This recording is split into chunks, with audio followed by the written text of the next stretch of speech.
Hello बच्चों, कैसे हैं आप लोग। तो बेटा आज हम कक्षा 10 का जय प्रक्रम अध्याय शुरू करने जा रहे हैं। जय प्रक्रम क्या होते हैं? वह सभी क्रियाएं जो जीव के अनुरक्षण का कार्य करें। जीव के अनुरक्षण में सहायता करने वाली प्रक्रियाओं को जय प्रक्रम कहा जाता है।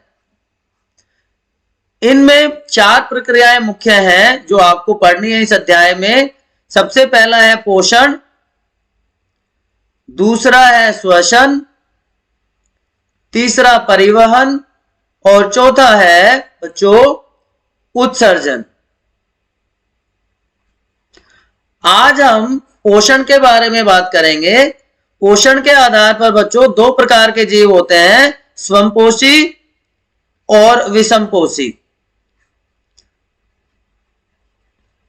तो पहले भाग में अभी हम स्वयंपोषी प्राणियों की बात करेंगे।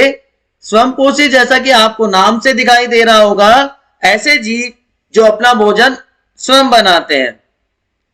स्वयं अपना भोजन बनाने वाले जीव स्वयंपोषी कहलाते हैं।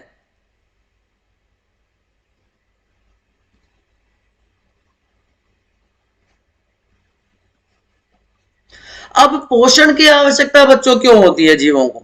तो देखिए, जितने भी जीव हैं, चाहे वो स्वयंपोषी हैं चाहे विषमपोषी जीव हैं, वो सारे के सारे अपने जीवन को सुचारू रूप से चलाने के लिए कुछ प्रक्रियाएं करते हैं। उन प्रक्रियाओं के लिए उनको ऊर्जा की आवश्यकता होती है। तो पोषण प्रक्रिया के द्वारा उनको वह ऊर्जा मिलती है जिससे वो सारे कार्य कर सकें, या हम कह सकते हैं कार्य करने के लिए ऊर्जा पोषण प्रदान करता है। इस प्रक्रिया के दौरान जो जटिल पदार्थ हैं, एंजाइम की सहायता से उनको सरल पदार्थों में तोड़ दिया जाता है। ठीक है, अब हम बात करते हैं समपोषी पोषण। वह प्रक्रिया या वह पोषण है जिसमें जीव प्रकाश संश्लेषण के द्वारा अपना भोजन स्वयं बनाते हैं। लेकिन पौधों के अलावा भी कुछ जीव हैं, जैसे कवक है, बैक्टीरिया है, वे भी अपना भोजन स्वयं बनाते हैं। लेकिन अभी हम सिर्फ प्रकाश संश्लेषण की बच्चों बात करेंगे। वह सामान्य सी प्रक्रिया जिसमें वातावरण से कार्बन डाइऑक्साइड और जल लेकर पौधे भोजन का निर्माण करते हैं, प्रकाश संश्लेषण कहलाता है। आप इस चित्र में देख सकते हैं कि सूर्य का प्रकाश आपको दिखाई दे रहा है। ठीक है, कार्बन डाइऑक्साइड, जल। इसके अलावा एक और चौथी चीज की जरूरत पड़ती है बच्चों, जो एक वर्णक होता है जिसको कहा जाता है बच्चों क्लोरोफिल। ये क्लोरोफिल वर्णक पत्तियों में पाया जाता है।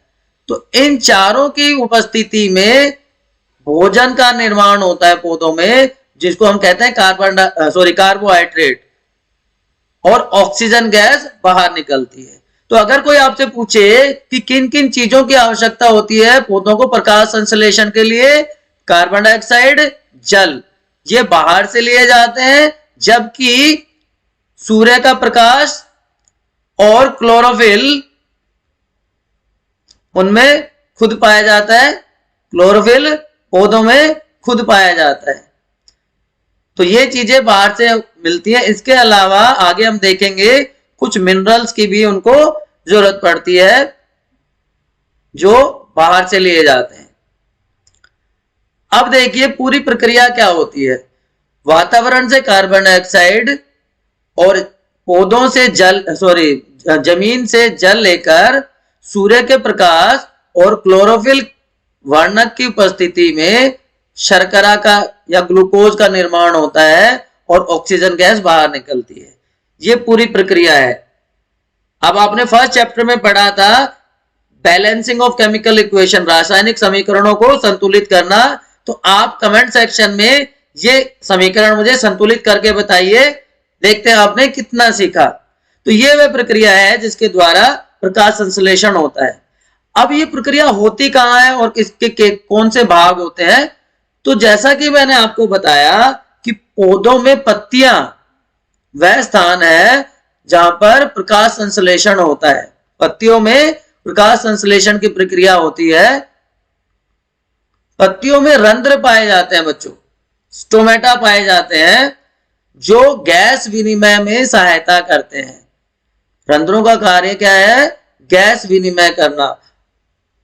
ऑक्सीजन बाहर निकलेगी, कार्बन डाइऑक्साइड अंदर आएगी, या ऑक्सीजन अंदर आएगी, कार्बन डाइऑक्साइड बाहर जाएगी, या आप बताइए मुझे। पौधों की बात कर रहे हैं। अभी हमने देखा था CO2 प्लस H2O, C6H12O6, और ऑक्सीजन बाहर जाती है बच्चों, ठीक है ना। ऑक्सीजन का निकलना, कार्बन डाइऑक्साइड का प्रवेश करना। अब पत्तियों में ही एक पिगमेंट, रंग द्रव्य पाया जाता है जिसको क्लोरोप्लास्ट कहते हैं। तो पूरी जो प्रकाश संश्लेषण की क्रिया है वो 3 भागों में पूरी होती है। पहला है प्रकाश ऊर्जा का अवशोषण, प्रकाश ऊर्जा का अवशोषण बच्चों। और जो ये क्लोरोप्लास्ट है इस कार्य में सहायता करते हैं। अब ये सूर्य की प्रकाशीय ऊर्जा रासायनिक ऊर्जा में कन्वर्ट हो जाती है। तो केमिकल एनर्जी जो रासायनिक ऊर्जा थी वो किसमें चेंज हो गई? सॉरी, प्रकाशीय ऊर्जा किसमें चेंज हो गई?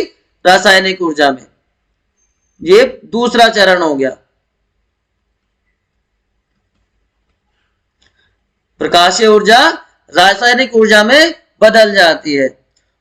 और तीसरे चरण में सूर्य की उपस्थिति में जल का अपघटन होता है, जल का अपघटन होता है, स्प्लिटिंग ऑफ वाटर जिसको कहते हैं। आप यहां पर देख रहे होंगे, मैं आपको और समझाता हूं इसमें अच्छे से आपको कैसे होता है। ये जो जल का अणु है वो प्रकाश की उपस्थिति में हाइड्रोजन आयन और हाइड्रोक्साइड आयन्स में बदल जाता है। इसे जल का अपघटन या फोटोलिसिस ऑफ वाटर कहा जाता है। इसके परिणाम स्वरूप बच्चों जो हाइड्रोजन आयन निकलते हैं वो एडीपी को एटीपी में बदल देते हैं, एडीपी को एटीपी में बदल देते हैं। और हमें पता है एटीपी ऊर्जा का स्रोत है, एनर्जी करेंसी भी कहा जाता है उसको, ठीक है।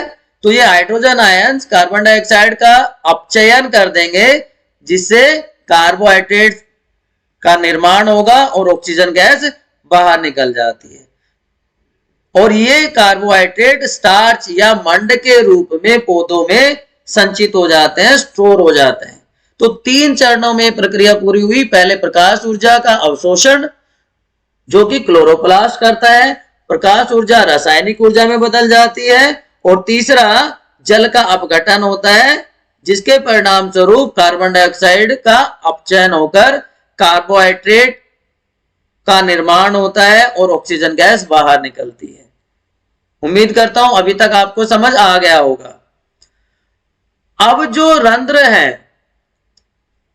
वो बहुत महत्वपूर्ण कार्य यहां पर करते हैं।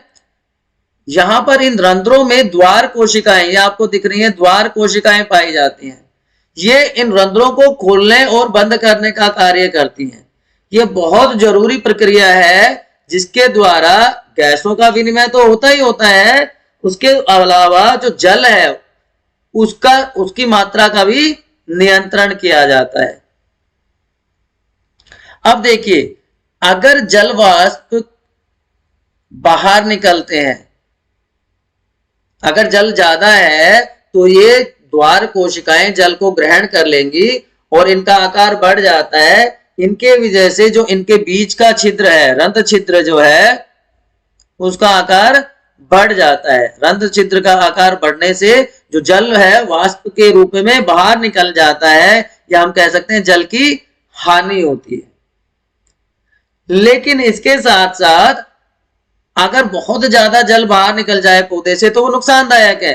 तो ये द्वार कोशिकाएं छिद्रों को बंद भी कर देती है, ये आकार में सिकुड़ जाती है। तो रंध्र छिद्र का आकार जो है वो कम हो जाता है, छोटा हो जाता है, और जल का जो नुकसान होना था वो नहीं हो पाता। तो ये रंध्रों का मुख्य कार्य है गैस विनिमय और जल वाष्प के द्वारा जो जल की हानि होती है, जल का जो निष्कासन होता है, उसको नियंत्रित करना भी है। ठीक है बच्चों।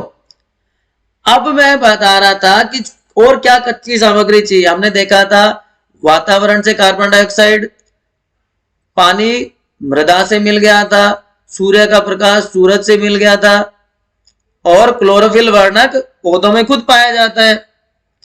इसके अलावा मैंने कहा था कुछ मिनरल्स जैसे नाइट्रोजन, फास्फोरस, मैग्नीशियम, लोह, इनकी भी आवश्यकता होती है जो कि मिट्टी से ही पौधों को प्राप्त हो जाते हैं। तो इस प्रकार अगर हम इस पूरी प्रक्रिया को बच्चों इकट्ठा करें, समराइज करें, तो आप कह सकते हैं कि सूर्य के प्रकाश, कार्बन डाइऑक्साइड, जल और कौन सा वो था क्लोरोफिल, इनकी उपस्थिति में ग्लूकोज का निर्माण होता है और ऑक्सीजन गैस छोड़ी जाती है। ये पौधों में स्टार्च या मंड के रूप में इकट्ठे हो जाते हैं, स्टार्च या मंड के रूप में इकट्ठे हो जाते हैं। लेकिन जब इनका परिवहन होगा तो वो सुक्रोज के रूप में होगा। बच्चों याद रखना, इकट्ठे किस रूप में होते हैं? स्टार्च के, और परिवहन होता है मंड के रूप में। उम्मीद करता हूं आपको ये समझ आया होगा। मैंने आपसे वो समीकरण संतुलित करने के लिए कहा है, कमेंट सेक्शन में वो जरूर लिखें। इसके अलावा और कोई भी आपको डाउट है आप पूछ सकते हैं।